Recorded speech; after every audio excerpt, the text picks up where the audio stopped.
Bonjour, je suis Michael DeGirolamo, agent pastoral social pour le secteur anglophone. J'ai le privilège de travailler avec Brian McDonough, Anne Bourdon et 7 collègues pour le secteur francophone. Dans le prolongement de ces responsabilités pastorales, avec Monseigneur Lépine, est fondé sur l'enseignement social de l'Église. Nous partageons ensemble la mission d'annoncer l'Évangile de Jésus-Christ dans la culture d'aujourd'hui et de sensibiliser nos paroissiens à la dimension sociale de notre foi. Comparé aux agentes pastorales sociales du côté francophone, je travaille dans le secteur anglophone pour tout le diocèse. L'autre grande différence est que je ne m'implique pas directement avec les organismes communautaires. Plutôt, j'essaye, les paroissiens, eux autres, créer les liens avec les organismes communautaires dans leur secteur, avec les paroisses. Les interventions des paroissiens des ONG se ressemblent beaucoup. Ce qui est important d'apprécier pour nous catholiques, c'est que nos actions sociales sont fondées vraiment sur notre foi judéo-chrétienne. On t'a fait connaître, ô homme, ce qui est bien, ce que le Seigneur exige de toi.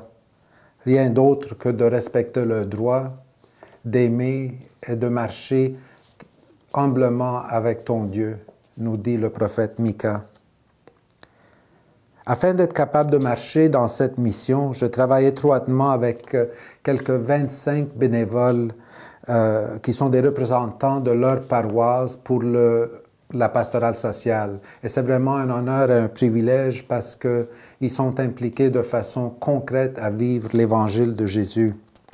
Le but de chaque représentant, idéalement, est aussi de bâtir un petit comité ou un groupe de justice sociale pour leur paroisse.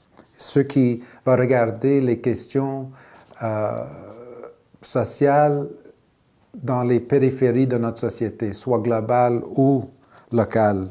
Regardons quelques exemples de ce que font nos paroisses. La plus fondamentale des exigences de la bonne nouvelle, c'est le respect de la dignité de chaque personne. Chaque personne, parce qu'on est créé à l'image de Dieu. Défendre la dignité de chaque personne signifie que chaque représentant peut exprimer son ministère d'une vaste variété de façons. Par exemple, de défendre l'enfant à naître jusqu'à faire du lobbying contre l'euthanasie.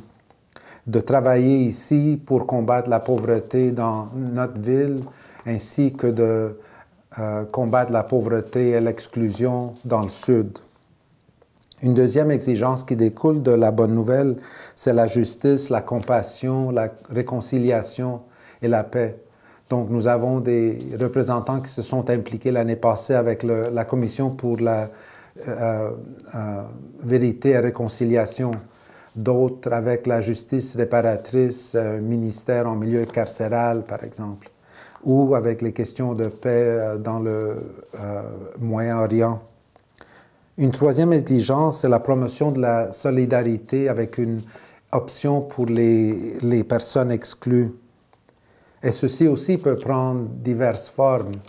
Par exemple, de travailler avec les malades ici, de travailler avec les sans-abri, où on a des paroisses qui sont jumelées avec des paroisses dans le Sud.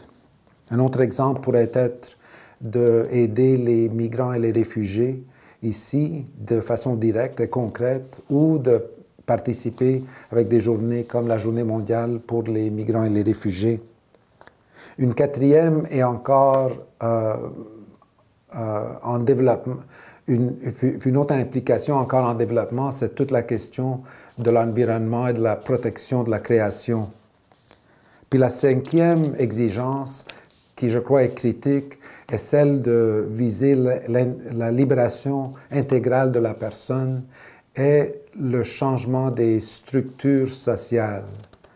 Développement et paix est probablement le meilleur exemple d'un organisme catholique qui fait seulement pas l'aide directe, l'aide d'urgence aux gens dans le Sud, mais qui questionne aussi les causes de la pauvreté et de l'injustice. et qui essaye d'aider les gens ici à comprendre ces causes et à travailler pour faire des changements en utilisant aussi les ressources et les experts dans le Sud.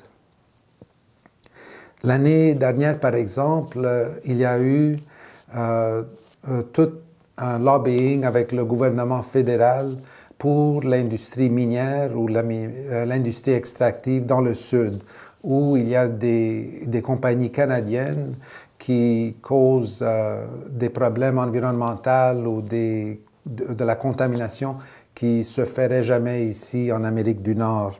Nous avons eu des témoignages par des évêques qui nous parlaient de comment des enfants ont des niveaux de plomb sanguin 10 fois la norme. Être en solidarité avec eux signifie qu'on fait vivre l'évangile de Matthieu 25. On entend Jésus qui dit « J'étais malade, j'étais intoxiqué, j'étais emprisonné dans un système socio-économique corrompu et vous avez pris soin de moi. » Plusieurs paroisses et représentants ont toutes sortes d'autres façons créatives de vivre la justice sociale. Par exemple, ils ont des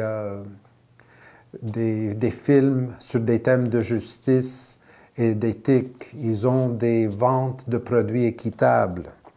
L'année dernière, on a aussi eu l'opportunité d'inclure des thèmes de justice sociale dans des rencontres avec des jeunes, avec des catéchètes, des parents, ainsi qu'à la retraite pour le carême. Dans son livre « La joie de l'Évangile », le pape François nous invite à nous impliquer et à accompagner les autres. Les évangélisateurs, il nous dit, ont ainsi l'odeur des brebis. Mais ce n'est pas assez de sentir comme les brebis. Il faut travailler et fructifier avec joie. Et il faut fêter tous les petits pas. J'ai eu la joie de voir ceci il n'y a pas longtemps dans un centre d'accueil où une de nos représentantes travaille. Là, elle a rencontré, je l'ai vu rencontrer plusieurs hommes qui, dans les rues, en quêtant, se font ignorer comme s'ils n'existaient pas. Mais elle leur a redonné la dignité, pas simplement parce qu'on met un toit sur leur tête ou on leur donne à manger, mais parce que chaque personne qu'elle rencontrait, elle le faisait avec un sourire, elle le faisait en disant leur nom. « Je t'ai appelé par ton nom. Tu es précieux à mes yeux et je t'aime. » Même si ces hommes n'ont jamais lu ou entendu ce verset d'Isaïe, à travers cette bénévole, ils en ont fait l'expérience.